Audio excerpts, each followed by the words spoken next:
इस मछली का पालन सर्वप्रथम यानी पहली बार चाइना में शुरू किया गया, वही चीन में।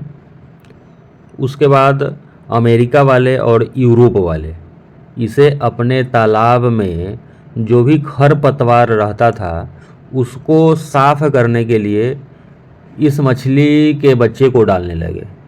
खाने के लिए नहीं, उस समय ध्यान नहीं दिया जाता था कि हम इस मछली को खाएंगे। यूरोप वाले और अमेरिका वाले ऐसा करते थे। अपने तालाब में जो भी हरा खरपतवार था उसके सफाया के लिए इसके बच्चे को डालने लगे।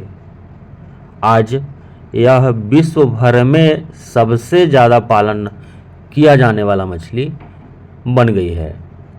दोस्तों, स्वागत है आपका मेरे YouTube channel fish farming and seeds पर। मेरा नाम बबलू सिंह, बिहार हाजीपुर के रहने वाले। मेरा कोलकाता निहाटी में मछली के बच्चे का काम होता है। हम आपके लिए मछली के बच्चे आपके नज़दीकी रेलवे जंक्शन तक भेजते हैं। मेडिसिन भी हमसे आप लोग मंगवाते ही हैं, और पंगास और रूपचंदा का जो लोग पालन करते हैं वे जेके फिश फीड भी मंगवाते हैं हमसे। डीलरशिप भी हम ही से लेते हैं जेके फिश फीड का। तो आपको भी अगर मछली के बच्चे का काम हो या फिर मेडिसिन का काम हो या फिर जेके फिश फीड, जो लोग रूपचंदा पंगास पालते हैं, सिंगी मांगुर भी पालते हैं, तो वे जेके कंपनी का दाना मंगवा सकते हैं, डीलरशिप भी प्राप्त कर सकते हैं। आइए पॉइंट पर आते हैं।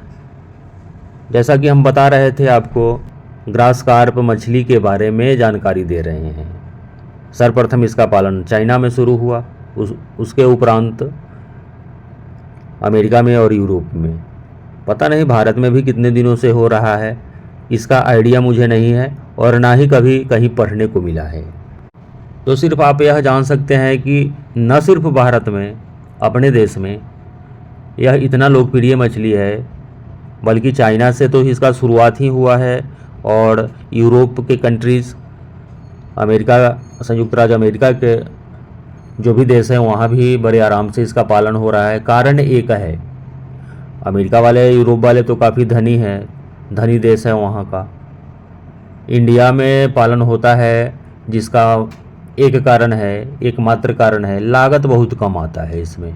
और बहुत ऐसे जगह हैं, ऐसे मार्केट हैं जहाँ पे रोहू मछली के जितना इसका रेट मिल जाता है। लागत कम लगता है और विदेशी कार्प है तो स्वाभाविक रूप से इसका ग्रोथ भी काफ़ी फास्ट होता है, समय कम लगता है निकलने में। और इंडियन मेजर कार्प का जो रोहू मछली है, टेस्ट के मामले में तो काफ़ी लोकप्रिय है, परंतु ग्रोथ इसका काफ़ी धीमा होता है।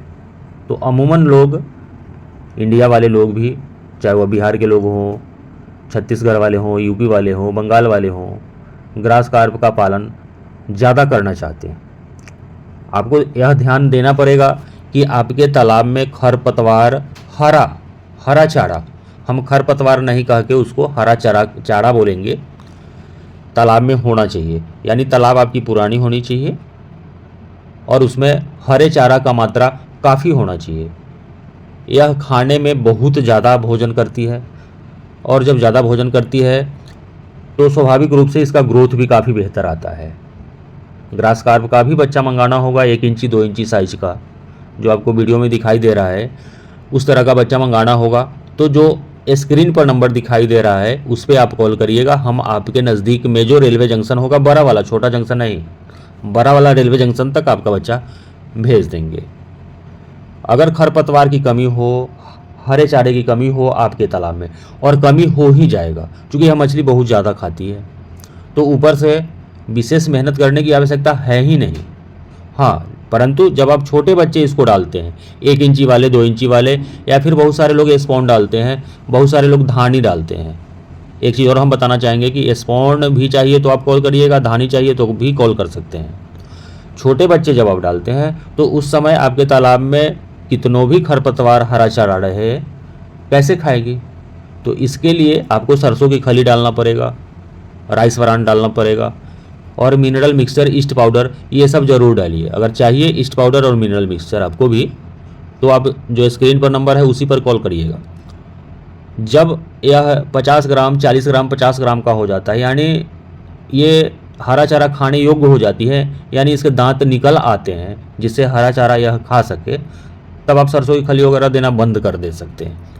तब आप सिर्फ और सिर्फ हरा चारा पर ही ग्रास कार्प मछली का पालन करिएगा। परंतु एक चीज़ ध्यान देना है, खर्चा कम आता है इसमें, इसका मतलब यह नहीं रखना है आपको, यह नहीं करना है कि सिर्फ और सिर्फ ग्रास कार्प के बच्चे ही आपको डाल देने हैं। आज ही एक लोगों से बात हुआ तो वे बताया कि हम 70% कतला डालेंगे, 30% कतला डालेंगे और 70% ग्रास कार्प डाल देंगे। तो सर ठीक रहेगा ना? ऐसा कतई नहीं करना है।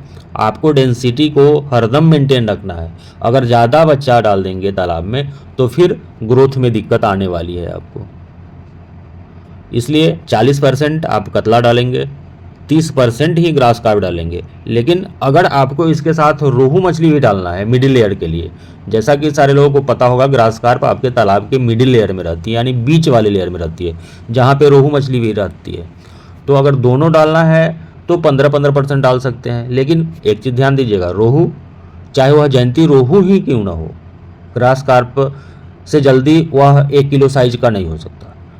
अगर आपके यहाँ भी रेट अच्छा खासा ग्रास कार्प का मिल रहा है, रोहू वाला रेट ही मिल जा रहा है, तो फिर रोहू को टाटा बाय बाय, ग्रास कार्प ही क्यों ना पालें।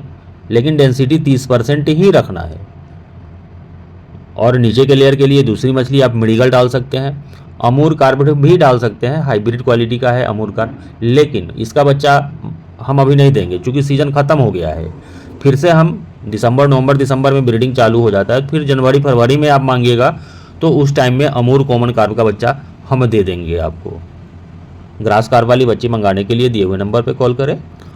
और तालाब में नर्सरी में आप छोटे बच्चे मंगाए तो नर्सरी में ही अपने बच्चे को सीड को स्टॉक करें, 50 ग्राम साइज करके फिर कल्चर वाले तालाब में करें, ग्रोथ काफ़ी बेहतर आएगा। अगर 50 ग्राम साइज का बच्चा डाल देते हैं तो 4-4.5 महीने में अगर हरा चारा उपलब्ध कराते हैं आप तो 1 किलो साइज हो जाएगी ग्रास कार्प।